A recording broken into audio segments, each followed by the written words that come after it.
श्री गुरुभ्यो नमः। गणाध्यक्षाय नमः। गुरुब्रह्मा गुरुविष्णु गुरुदेवो महेश्वरः। गुरु साक्षात् परब्रह्म तस्मै श्री गुरवे नमः। वक्रतुंड महाकायं सूर्यकोटि समप्रभं निर्विघ्नं कुरु मे देव सर्वकार्येषु सर्वदा। సరే, ఇది ఎప్పటి నుంచో అనుకుంటున్నాను చెప్దామని అనుకోని వాళ్ళ చెప్తూ గుర్తొచ్చింది. ప్రదక్షిణ చేయడం ఎలా, అలా ప్రదక్షిణలో చేసే తప్పులు ఏంటి. కొంతమంది ప్రదక్షిణ చేసేటప్పుడు చిలుకూరు లాంటి గుళ్ళలో చూస్తుంటాం, కాగితం పెట్టుకొని పొడిచేస్తుంటారు, పెళ్లి పెట్టి కాగితం పిచ్చుకొని పొడిచినట్టు పొడుస్తుంటారు. అది రాంగ్ నాన్న, అవన్నీ చేయకూడదు. ఆ పేపర్ మళ్ళీ పొల్యూషన్, అదంతా సిస్టమ్ రాంగ్, అలా చేయకూడదు. ఆ ప్రింట్ చేసిన వాళ్ళు ఎవరో, ఆ పిల్లలు ఇచ్చే వాళ్ళు ఎవరో తెలియజేస్తున్నారు.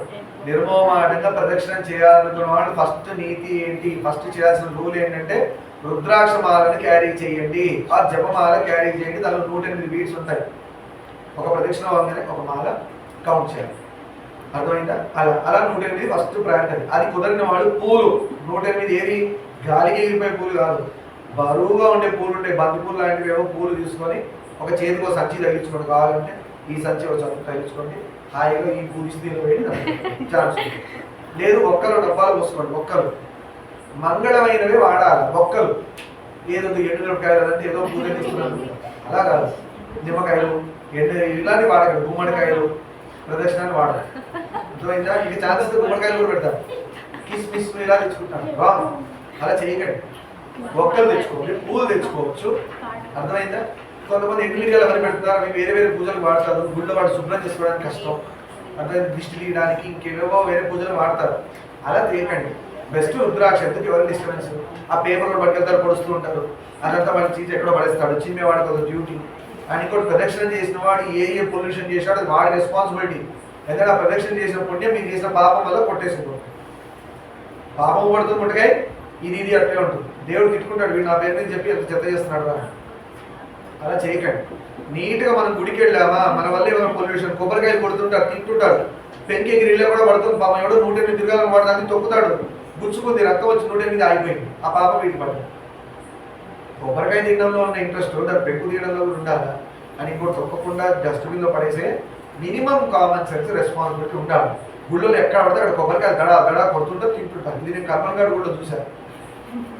నిర్మోహమాటకి చెప్తుంది. ఎన్నిసార్లు నా ఎదురుగా పెంకు కనపడ్డా దానిసార్లు నేను మనసులో తిట్టుకునేవాడిని, పడేసాను. స్వామి వాడికి బుద్ధి నేర్పించు అని. అలా మీరు చేయకండి. కొబ్బరికాయ తినండి వద్దనట్లే, నేలకేసి కొడుతూనే ఉంటారు. తొక్కిన చోట తెలియదు, ఏందా తెలియదు, అక్కడ నడిచే చోట కొట్టేస్తుంటారు. కాన్షియన్స్ ఉండక్కర్లే. మనమే ఎలా చేస్తుంటే మన గుడిని మనమే కొట్టి పాడేస్తే అక్కడ పెంచిరిగిపోతుందో, క్రాక్ వస్తుందో, బండి ఊడిపోతుందో, రేపు నీళ్లు నిలుస్తాయో, తిరిగి జారి పడతాడో బుద్ధుండకలే. కొబ్బరికాయ తినాడు అంత అర్జెంటా అంత కానీ చిన్న పలకేదో తీసుకొని ఇంటికి తిన్నాడు ఆయన మొత్తం ఎవరు చూపించకుండా. ఇలాంటి కొబ్బరికాయ కొనుక్కొని నేను ఇంటికి వెళ్ళి ప్రసాదం దగ్గరే అన్ని తప్పులు చేస్తాం. చేయకూడదు అన్ని ప్రసాదం దగ్గర పడుతుంటాయి తప్పులు. అలా చేయకండి. సరే, ప్రదక్షిణ చేసేటప్పుడు ఇంకోటి, నేను గొప్ప వీరుడు అన్నట్టు స్వామికి ఎదురు నుంచుంటాడు. తప్పు. స్వామికి ఎదురుగా ఆయన భక్తుడు ఒక్కడే ఉంటాడు. అంత భక్తులు మనం ఇంకా కాలేదు. హనుమంతుడో గరుత్మంతుడో వీళ్ళే నుంచుంటారు. అది కూడా ఎలా నుంచుంటారు? ఇట్లా నుంచున్నాడు చూసారు. ఎప్పుడు ఎలా నుంచుంటారు?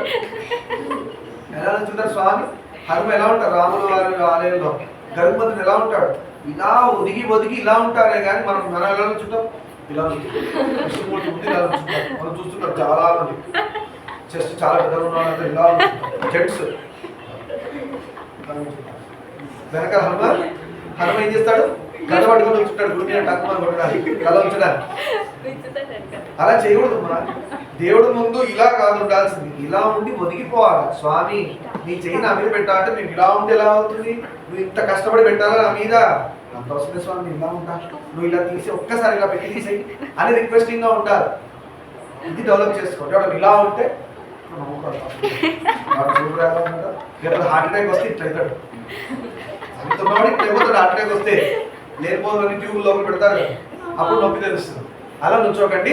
నిల్చోవాల్సిన పద్ధతి స్వామి కుడివైపు పెట్టుకొని నిల్చోవాలి. ఇది కూడా తప్పు చేస్తున్నారు. స్వామి కుడివైపు అంటే మీరు ఎలా నిల్చోవాలి? ఇప్పుడు దేవుడు అటువైపు ఉన్నాడు, సిద్ధు కాదు దేవుడు, శివుడు సిద్ధు వెనకాల అమ్మవారు ఉన్నారు, ఆవిడ దేవుడు అనుకోండి. మీరు ఎలా నిల్చోవాలి? అమ్మవారి దగ్గర ఎదురు ఇలా నుంచో, ఇలా వచ్చి ఇలా నుంచో. అమ్మవారు రైట్కి. మీరు ఏ గుడికైనా వెళ్ళండి, అది చాలా మంది తెలియక లెఫ్ట్కి పెడుతున్నారు. లెఫ్ట్కు ఉన్నది మనకంటే చిన్నది అని అర్థం, రైట్కు ఉంటే మనకంటే గొప్పది, పూజనీయం.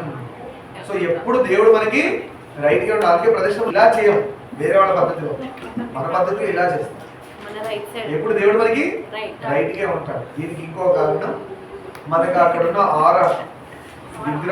విగ్రహం ప్రతిష్ఠ చేసినప్పుడు చాలా మంత్రాలని చదివి చేస్తారు. ఆ పూజలు రోజు చేస్తుంటే అక్కడి నుంచి పాజిటివ్ ఆరా ఇప్పుడు బయలుదేరుతుంది.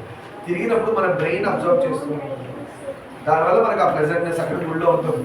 గుడి నుంచి బయటికి రాగానే పిచ్చిలో ఒకళ్ళు పడతాం, పిచ్చి ఆసుపత్రికి వచ్చి ఉంటాం కదా. గుడిలోంచి బయటికి రాగానే ఇవాళ రేపు గుళ్ళో కూడా పిచ్చి ఆసుపత్రిలా తయారు చేస్తున్నారు. గుళ్ళను కూడా వాడు ఎక్కడ లేని ఫోన్లు అక్కడే మాట్లాడతాడు, హలో అంటాడు కదా గుళ్ళో. ఎందుకు వాడు మనిషే కదా. గుళ్ళో mobile phone please keep silence, mobile phones not use. కొన్ని గుళ్ళలో ఇంకా తప్పుగా చేస్తున్నారు. యాక్చువల్ నిర్మమానికి చెప్పాలి, ఫోన్ తీసుకొస్తే గోడ కొట్టేసాలి అంటే బయటపడేయాలి, వాటిని కూడా తీసుకెళ్ళి. ఎందుకు ఆ ఫోన్ అక్కడ కూడా అది ఎందుకమైనా ఫోన్ ఎందుకు గుడికి ఎందుకు? మా ఫోనే అవసరం లేదు గుడి. నేనైతే నాకు గుడికి వస్తే తిడతా ఫోన్ ఉంటే పక్కన. ఫస్ట్ ఆ సెల్ ఫోన్ నాలుగు పడేది, అంటే కార్లో పడేసాడు అంట. దానికి ఎంత దూరంగా ఉంటే మన గుడిలో అంత ప్రశాంతంగా ఉంటుంది. ఇక్కడ రాగానే ఎవడో హలో నీ బిజినెస్ కోసం వచ్చి కానీ గుడికి ఎందుకు ఇంట్లో రావాలి? నువ్వు వచ్చి నువ్వు డిస్టర్బ్ చేస్తావు. ఎవడో పక్కన ధ్యానం చేస్తుంటాడు, వీడు పక్కన హలో అని వీడు క్లిక్ పడతాడు, మనం ఇచ్చాడు. ధ్యానం పోయి పక్కన వాళ్ళ ఆరా పోయింది, ఆ ప్రశాంతత పోయింది. నాన్ సెన్స్ అలా చేయకండి. ఇంకోటి లేకి వాళ్ళలాగా ఎప్పుడు తినని వాళ్ళలాగా ఆ ప్రసాదాల కౌంటర్లో ఎలా ఉంటారంటే అక్కడే తీసుకుని అక్కడే తినేస్తుంటారు. పక్క పోయి తినచ్చు. తినేవాళ్ళు ఉన్నారు నాన్న. భక్తి ముఖ్యం. నీకు దేవుడి ప్రసాదం చాలా ఇంపార్టెంట్ అని ఇలా తిరుపతిలో లడ్డూసుకుని కౌంటర్లో చేస్తుంటారు.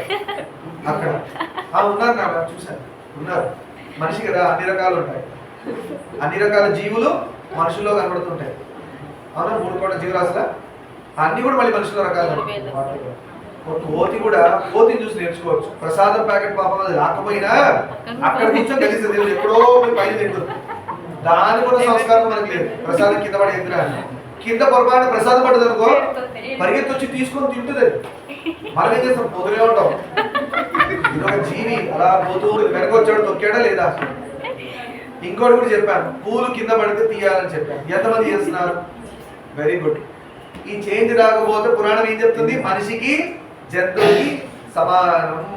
నిన్ననే అనుకున్నాం మన దేవి భాగవతంలో చెప్పుకునేటప్పుడు, మనిషి అన్నా వాడు ఇంకో జీవి పేరు చెప్తారు, వీలేదు. దున్నపోతు అంటే దున్నపోతు ఫీల్ అవుతుంది, గాడి అంటే గాడి ఫీల్ అవుతుంది.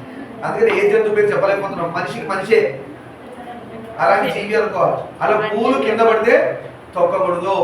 అండ్ ఇంకోటి, శివరాత్రి అనగా నందీశ్వరుడు భయపడుతున్నాడు. శివరాత్రి కార్తీక మాసంలో నందీశ్వరుడు భయపడుతున్నాడు. ఎందుకంటే కార్తీక మాసంలో దీపాలు తీసుకెళ్ళిన కాళ్ళ కింద, ఆయన పొట్ట కింద, ఆయన తోక కింద ఆయన మీద పెడుతున్నారు. దీపాలు పెట్టకూడదు, నీ మీద పెట్టుకోండి, కాలితే ఆయన మీద పెట్టండి. నందీశ్వరుడు దగ్గర ఏమీ ఉండకూడదు. మీకు వీలైతే పువ్వు పెట్టండి, లేదా నోరు మూసుకొని దండం పెట్టండి. రెండే. దీపాలు నందీశ్వరుడి దగ్గర పెట్టరాదు. ఇంకోటి దారుణమైన దృశ్యం శివ మహాదేవ్ నాకంటే పడ్డది. ఏ గుడమ్మా? ఏ గుడి పోయమ్మా? శ్రీకాళహస్తేనా? శ్రీకాళహస్తిలో వెళ్తే నందీశ్వరుడు స్వామి యొక్క వైపు తిరుగున్నాడు. ఈ దరిద్రుడు కాయిన్ నందీశ్వరుడి చక్కలో, నందీశ్వరుడు కమ్ములో, నందీశ్వరుడు తోక దగ్గర గ్యాప్ ఉంటే అక్కడ కూడా పెట్టాడు కాయిన్స్. ఎంత దరిద్రం! తోక ఉందా? తోకగా కాలుకి మధ్యలో గ్యాప్ ఉంటే ఆ రూపాయి కాయన ఏం చేసుకుంటాడు? ఆ రూపాయి కాయన నందీశ్వరుడు ఏం చేసుకుంటాడు? మీరు చెప్పండి. నమ్మడం అని కాదు, కాయిన్ అక్కడే పెట్టావు. ఉండి లేదా అతికిచ్చారు. ఇంకా కాయిన్స్ ఎలా అతికిచ్చారు అంటే ఒత్తి.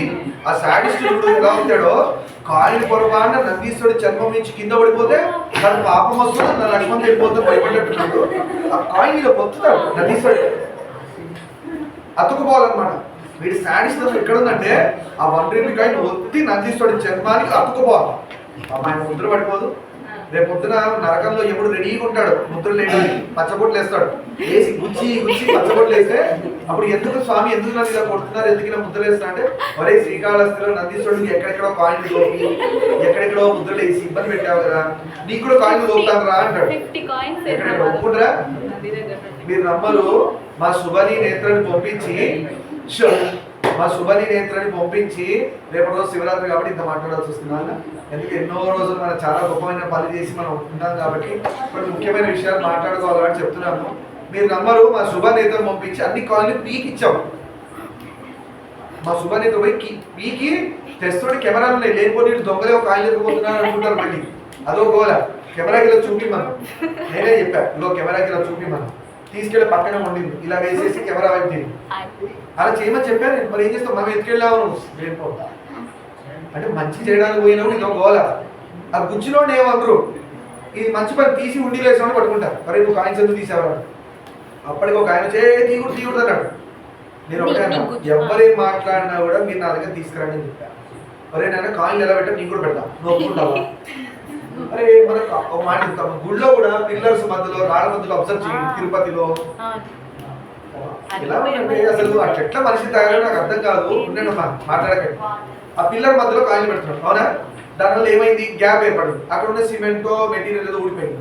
రాళ్ళ మధ్యలో గ్యాప్ వస్తే నీళ్లు చేరుతాయి, పురుగులు చేరుతాయి. రేపొద్దు చేయి పెడితే అక్కడ తేలు ఉండొచ్చు, కుట్టచ్చు. లేదంటే రాయి మధ్యలో వచ్చి ఊడిపోయి గుడే కూలిపోవచ్చు గోడ. వీటి పెట్టే దరిద్రపు రూపాయి కాయిన్కి దేవుడికి పనికిరాదు, గుడి ఎవరికి పనికిరావని చేస్తున్నాం. ఉండి ఉందా, ఉండి వేసావచ్చా? పుష్కరిణిలో కాయిన్లు ఎందుకు ఇస్తున్నారు? స్వామి పుష్కరిణిలో డెబిట్ కార్డు, ఇంకా స్వామి స్వైప్ చేసుకోవాలి, మిషన్ పెట్టుకోవాలి పక్కనే డెబిట్ కార్డు. పుష్కరిణి ఉంటుంది కదా, స్వామి పుష్కరిణి. నదుల్లో నీళ్లు, నదుల్లో కాయిన్స్ ఏమనేది శాస్త్రంలో ఉంది. నదిలో కనబడితే ఒక కాయిన్ వేయండి అని శాస్త్రంలో ఉంది. ఎందుకు వేయాలంటే లక్ష్మి అక్కడ వేస్తే అది మెటీరియల్ లో ఉన్నది కదా, అది కాపర్ వేయమన్నారు, ఏవో కాదు. దానికి వేరే రూల్స్ ఉన్నాయి, అవన్నీ ఎప్పుడైనా మాట్లాడుకో, అది ఇంపార్టెంట్ కాదు. ఈ దిక్కుమాల తుక్కు పట్టిన స్టీల్ కాయిన్, స్టీల్ కోటింగ్ 2 రోజులు పెడితే తుక్కు బయటకు వస్తుంది. ఈ తుక్కు పట్టిన కాయిన్ అది ఎందుకు పనికిరాదు. వీడు ఫస్ట్ శాలరీ దేవుడికి ఎలా ఒప్పుకుంటారు, విచిత్రంగా ఒప్పుకుంటారు. స్వామి శాలరీ వస్తే ఫస్ట్ శాలరీ నీకంటే డెబిట్ కార్డ్ వేస్తాడు. డెబిట్ కార్డ్ వేస్తే శాలరీ చేస్తారు స్వామి అంటే మెషిన్ పెట్టుకొని స్వైప్ చేసుకోవాలి. పెట్టేవాడు పిన్ నెంబర్ రాయాలా డెబిట్ కార్డుతో పాటు, డెబిట్ కార్డు మీద పిన్ నెంబర్ రాయాలి, రాసి స్వామి నీ ఫెసిలిటీ కోసం డెబిట్ కార్డు అండ్ దాని పిన్ నెంబర్ పెట్టాను స్వామి, నువ్వు స్వైప్ చేసుకొని తీసుకోవాలి. ఇదే దిక్కుమాల టెక్నాలజీ. నిజంగా డబ్బులు వేయాలంటే శాలరీ 20,000 వస్తే 20,000 తీసుకెళ్ళి వేసేయి ఉండిలో, అది కదా. అదే రకరకాల మనుషులు, వాడు డెబిట్ కార్డు వేస్తాడు, కాయిన్లు వేస్తాడు, ఇంకేం వేస్తాడో ఛాన్స్ ఇస్తే ఇంట్లో మనీ. అలా చేయకండి.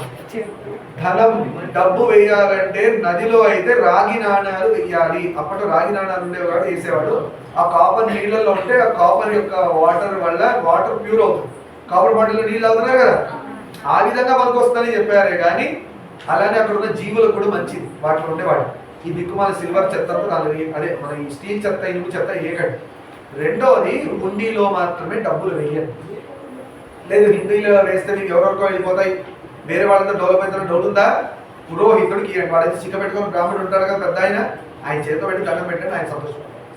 ఎలా చేయండి కానీ ఎక్కడ పడితే అక్కడ కాయిన్లు దోపకండి. నందీశ్వరుడి కింద దీపాలు పెట్టరాదు. దీపాలు పెట్టడానికి ఈ మధ్య రాస్తున్నారు, పెట్టు స్థలము, దీపాలు పెట్టు స్థలము, దీపాలు ఇక్కడే వెలిగించవలను, నందీశ్వరుడి దగ్గర దీపాలు పెట్టరాదు. పొరపాటు దండ పెట్టినోడు చీర అంటుకోవచ్చు, పొంగ అంటుకోవచ్చు.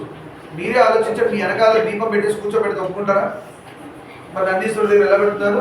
నిజంగా దేవుడు అన్నప్పుడు నందీశ్వరుడు కూడా శివుడు అంశమే కదా, శివుడే కదా, నందీశ్వరుడు అంటే శివుడేగా. మరి శివుడి దగ్గర ఎలా పెట్టారు? ఆ భయం లేకుండా ఎలా చేస్తున్నారు? ఇవన్నీ చేయకూడదు. ఇంకా ఆ ప్రదక్షిణం ఎలా చేయాలి? ప్రదక్షిణ ఎలా చేయాలి? ఏదో సూము బయటలు తిరిగినట్టు దమ్మ సౌండ్ చేసుకుంటూ. నేను మొన్న కూడా చెప్పాను, ఒక పాదం చాతనైతే ఒక్క ప్రదక్షిణం పాదం కలుపుతూ చేయండి.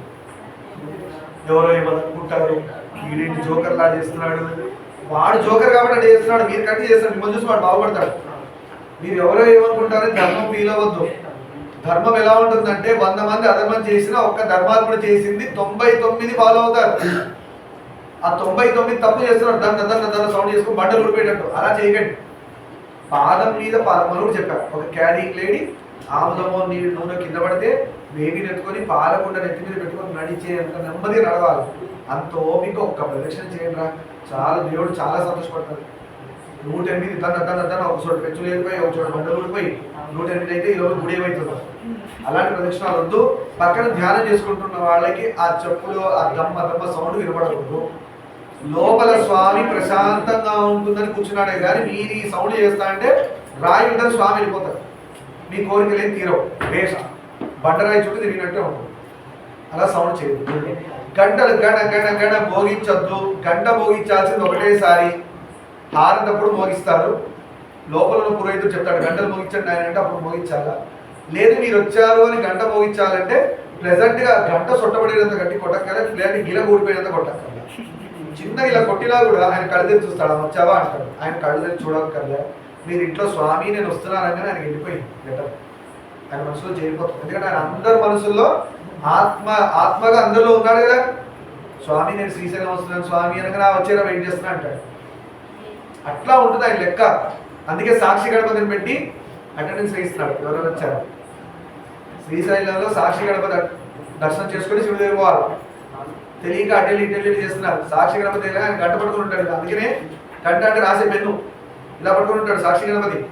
ఆయన దర్శనం చేయగా పరాశర గోత్రం వెంకట శ్రీకాంత్ కుమార్ భార్య వీళ్ళు వచ్చారో రాసు స్వామికి చెప్పేస్తారు, నాన్న ఇవాళ మీ దగ్గర వచ్చిన భక్తులు వీడు ఉన్నాడు వాళ్ళ భార్య వచ్చారు. ఓకే అట్లా వస్తుంది. ఇంకా గుళ్ళో చేసే మిస్టేక్స్ అలా చేయకండి. ఇంకోటి ప్రదర్శనలు చేసేటప్పుడు జాగ్రత్తగా మరీ చేయండి. దండం కుడి పక్కన ఉండాలి. స్వామి విగ్రహం ఇటుంటే ఇట్టించి దండం, ఇటుంటే ఇలా దండం, ఇటుంటే అటు పోయి ఇలా దండం, ఇటుంటే ఇట్టించి దండం. డైరెక్షన్స్ మారుతూ ఉంటాయి. మన రైట్కి స్వామి ఉండేటట్టు చేసుకోవాలి. అర్థమైందా? ప్రదక్షిణాలు జాగ్రత్త. మీరు ఏది పట్టుకినా కూల్ డ్రింక్ బాటిల్లు చిప్స్ ప్యాకెట్లు అవన్నీ తీసి చెరువుల్లో అక్కడెక్కడే డస్ట్బిన్లో కిలోమీటర్ దూరం ఉన్న డస్ట్బిన్ కిలోమీటర్ దూరం పోయి వేయాల్సింది, లేదంటే తీసుకోపోదు. ప్రసాదం ప్యాకెట్ కవర్లు కూడా పడేస్తున్నారు. ప్రసాదం తింటే ఎంత జాగ్రత్త తినాలంటే నీటి ఒమ్మలో కూర్చోవాలి, ప్రసాదం ఓపెన్ చేసుకోవాలి, తినాలి, కింద పడకూడదు. పడ్డది అనుకోండి పొరపాటున మొత్తం తిన్నాక దాన్ని కళ్ళగట్టుకొని కవర్లో వేసి డస్ట్బిన్లో వేయాలి. ప్రసాదం పులిహార అక్కడే ఉంటాయి, మెతుకులు పావురాలు వచ్చి తింటుంటాయి. ఇంకా వీడు ఒకటి వాదన అక్కడ ఉంటే పావురాలు తింటాను వదిలేసి పైలో తొక్కిదే నువ్వు పావురం అవుతావు, అవి తింటానికి అదే అవుతా ఉంది. ప్రసాదం తొక్కదు కదా. ఏమనుకున్నాం మనం? పుష్పగంధ విషయంలో గంధర్వుడు పుష్పదాంత విషయంలో ఏమనుకున్నాం? ప్రసాదం తొక్కాడు, అందుకే ఆయన పవర్స్ అని పోయినాయి. ఈ జన్మ కాబట్టి ఇంకా నికృష్టమైన జన్మ వస్తుంది. అవసరం మనకి దీనికంటే బెస్ట్ అవ్వాలి అని చెప్పుకుంటూ జాగ్రత్తగా ఈ విషయాలు గుర్తుపెట్టుకొని ఫాలో అవుతానుకుంటూ చెప్పుకుంటాం. ఎంత నవ్వుకున్నా సీరియస్గా ఫాలో అవ్వాల్సిన విషయాలే ఇవన్నీ. చిన్నపిల్లలు మీరు చేస్తూ ఇంకోటి నేర్పియండి. పెద్దవాళ్ళు ఎలా చేస్తుంటే అని చెప్పి వాడు ఇంకో హట్ చేసి దెబ్బలు తినకండి సార్ ఇలా అని పెద్దవాళ్ళు వదిలేయండి. పెద్దవాళ్ళకు గొప్ప దండం పెట్టండి. వాళ్ళు ఎలా చేసినా కూడా మీ వరకు మీరు చేస్తుంటే మిమ్మల్ని చూసి వాళ్ళు నేర్చుకుంటారు. అర్థమైందా? సర్వం శ్రీమామేశ్వర పాదాన్ని శాంతి.